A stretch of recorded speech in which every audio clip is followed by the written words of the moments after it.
I've been in real estate for a little over a year now, and today we're going to talk about the top 10 things that I've learned my first year.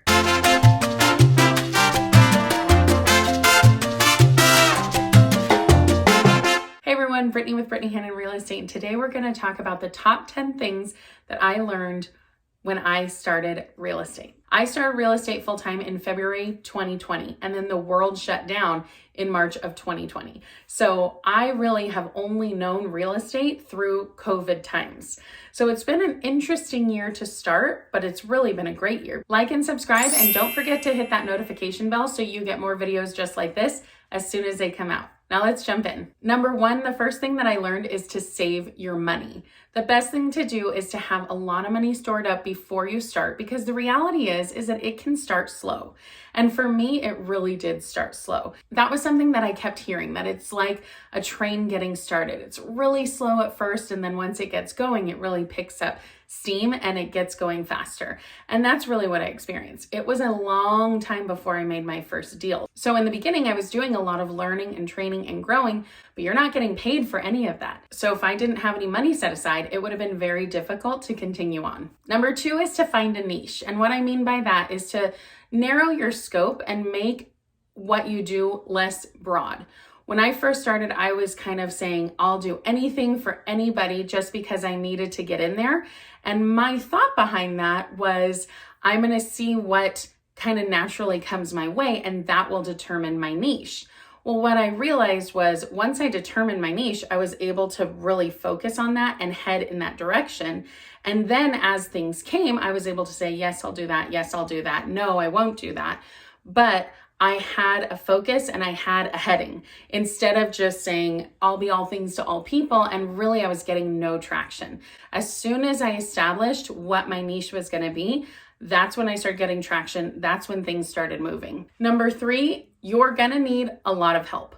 When I started doing real estate full time, it was because I had already purchased 2 houses on my own, and I really was wanting to learn more about the process and get more involved in it. But once I jumped in full time, I realized there was so much about the process that I really had no idea about.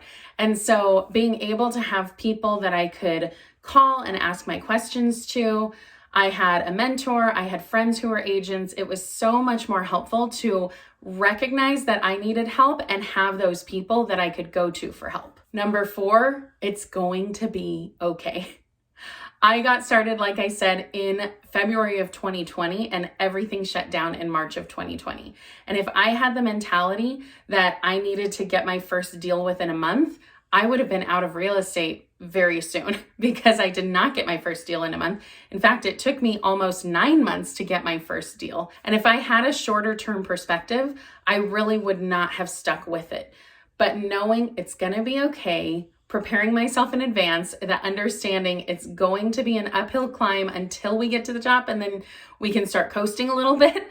Understanding that helped me to realize, okay, it's going to be okay. We can make it. Number 5, it's not like HGTV. When we watch House Hunters or those different types of shows, we see an agent showing the buyer 3 different homes and they're deciding between those 3. In this market especially, even if they do fall in love with the first house they see, if you put an offer on that, it's really hard to get it accepted in this competitive market. And so there are things that you need to do to be able to be competitive with your offer, but also there are things that you as the agent just have to understand. You're going to have to do a lot more to be able to get those offers accepted for your clients. Number 6 is grow your sphere of influence.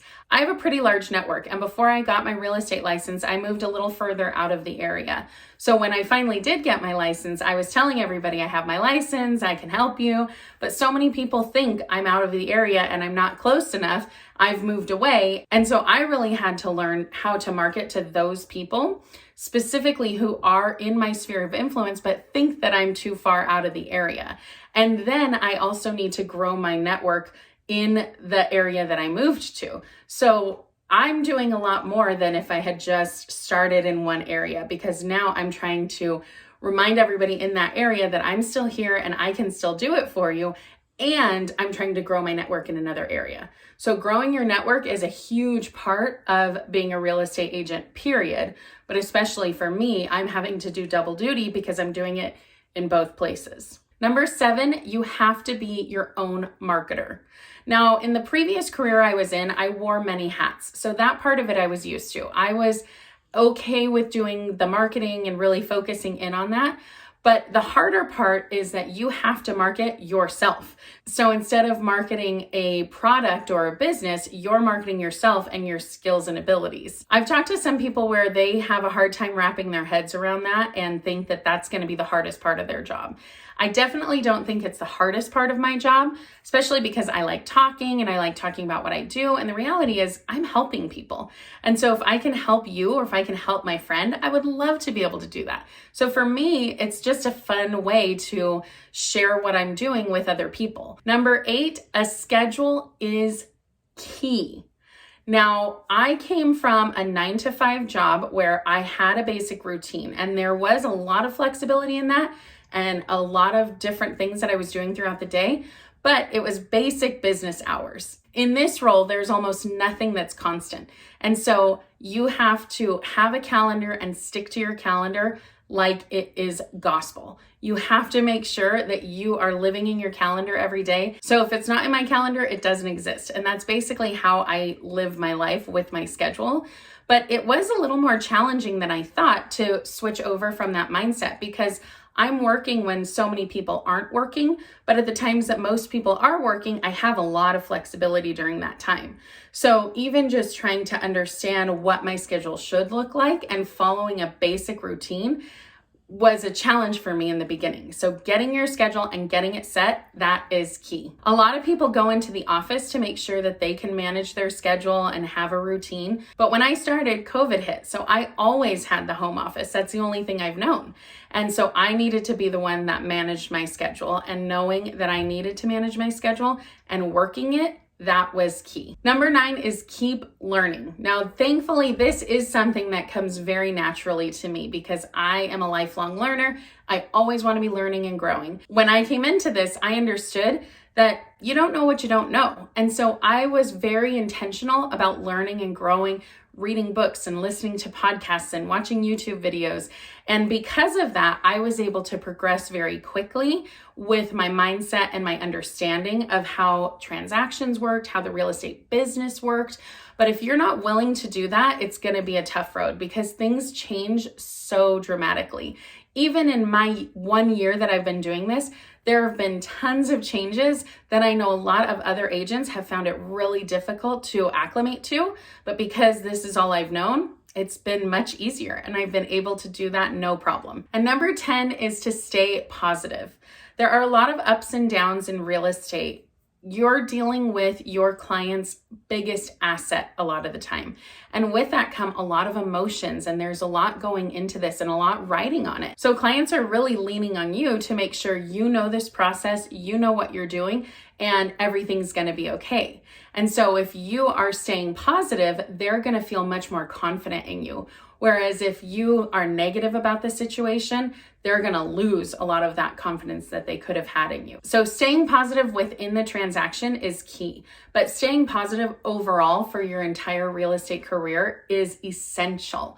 Because again, if you're coming in thinking you're going to have your first deal within the first 3 months, sometimes that doesn't happen. Sometimes it does, and that's exciting. And sometimes it doesn't, and you have to be in it for the long haul. If you stay consistent and you stay persistent, you will achieve great things. But if you come in and you're really negative and you're fighting everything and you're thinking that if you don't get your first deal in 3 months, then you're just going to be so discouraged, you're really not going to last very long. So you want to make sure that you're staying positive and staying the course. So that's it for today's video. I hope you were able to take some little nuggets out of that. Comment down below to let me know what you took out of that and what you're going to use moving forward. Don't forget to like and subscribe. Hit that notification bell so you get more videos just like this as soon as they come out. And I'll see you in the next video.